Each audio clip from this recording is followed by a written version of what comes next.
नमस्कार, आप देख रहे हैं न्यूज फॉर नेशन और मैं स्वाति पांडे आपके साथ। राजद सुप्रीमो लालू प्रसाद यादव की दूसरे नंबर की बेटी यानी डॉक्टर रोहिणी आचार्य, क्या वो अपने ससुराल से लोकसभा चुनाव लड़ेंगी? ऐसे कुछ संकेत अब बिहार की राजनीतिक गलियारों में दिखने लगे हैं।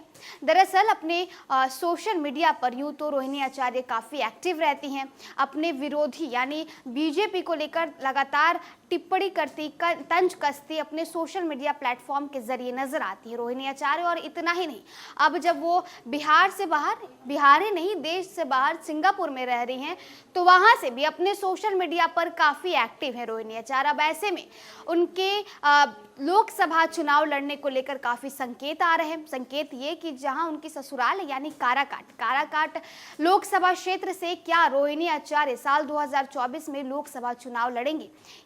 इन तमाम सवालों का जवाब खुद रोहिणी आचार्य ने अपने ऑफिशियल एक्स हैंडल से दिया है। उन्होंने कहा है कि अगर बिहार की जनता चाहेगी तो हम जरूर चुनाव लड़ेंगे। लोकसभा चुनाव 2024 की तारीख जैसे जैसे करीब आती जा रही है, राजनीतिक सरगर्मी तेज होती जा रही है। सभी पार्टियों के नेता अपने अपने क्षेत्रों में विभिन्न कार्यक्रमों के माध्यम से एक्टिव हैं। इस बीच राजद अध्यक्ष लालू प्रसाद यादव की बेटी रोहिणी आचार्य के चुनावी मैदान में उतरने पर भी चर्चा शुरू हो गई है। बिहार की पूर्व सीएम राबड़ी देवी की लाडली और डिप्टी सीएम तेजस्वी यादव की बहन रोहिणी ने इसके संकेत भी दिए हैं। सिंगापुर में बिहार की राजनीति में सोशल मीडिया प्लेटफॉर्म पर एक्टिव रहने वाली रोहिणी आचार्य का ससुराल काराकाट लोकसभा क्षेत्र के दाऊदनगर में है। गुरुवार को उन्होंने ससुर स्वर्गीय रणविजय सिंह की 10वीं पुण्यतिथि थी।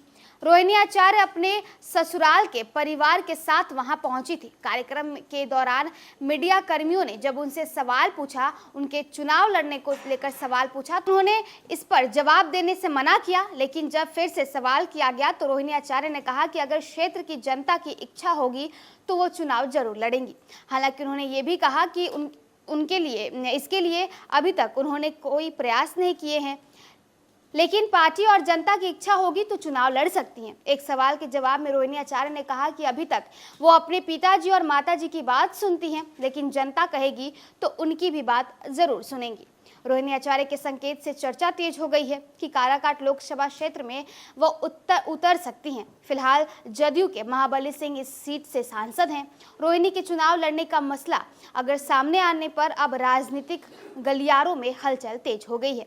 लालू यादव की बेटी रोहिणी अपने पति के साथ सिंगापुर में रहती हैं, लेकिन बिहार और राष्ट्र स्तर की हर घटना पर वो सोशल मीडिया के माध्यम से एक्टिव रहती हैं और अपनी प्रतिक्रिया भी देती रहती है। कार्यक्रम के दौरान जब उन्होंने कहा कि जमीन पर काम नहीं करती तो पार्टी के नेता से खुलकर कहा कि आपको कौन नहीं जानता है, आप पॉलिटिक्स में एक्टिव हैं, आपका फील्ड बना हुआ है, टिकट मांगने की भी जरूरत नहीं है। बताते चले कि राजद सुप्रीमो लालू प्रसाद यादव को रोहिणी ने अपनी किडनी दी है। उसके बाद ही से रोहिणी की लोकप्रियता काफी बढ़ गई है। लोगों ने उन्हें एक जिम्मेदार और संवेदनशील बेटी बताया और जमकर तारीफ भी की। पार्टी की ओर से भी रोहिणी की सराहना की गई। ऐसे में रोहिणी को टिकट मिलने में कोई दिक्कत नहीं होगी। लालू यादव की दूसरी बेटी रोहिणी आचार्य की शादी 23 मई 2002 को हिच्चन बिगहा निवासी मुंबई के पूर्व आयकर अधिकारी राव रणविजय सिंह के बेटे समरेश सिंह से हुई थी।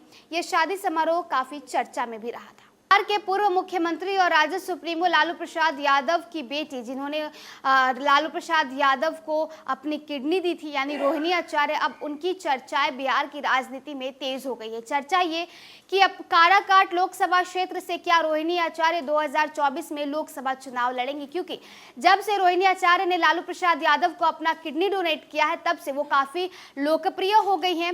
सत्ता दल ही नहीं बल्कि विरोधी दल के नेता भी रोहिणी आचार्य की काफी तारीफ करते हैं। अब ऐसे में उन्हें टिकट मिलना भी काफी आसान हो जाएगा। और रोहिणी का ये भी कहना है कि अब तक तो मैंने अपने माता पिता की बातों को सुना है, लेकिन अगर मेरे क्षेत्र की यानी काराकाट लोकसभा क्षेत्र की जनता अगर चाहती है, बिहार की जनता अगर चाहती है, तो मैं वहां से चुनाव जरूर लड़ूंगी।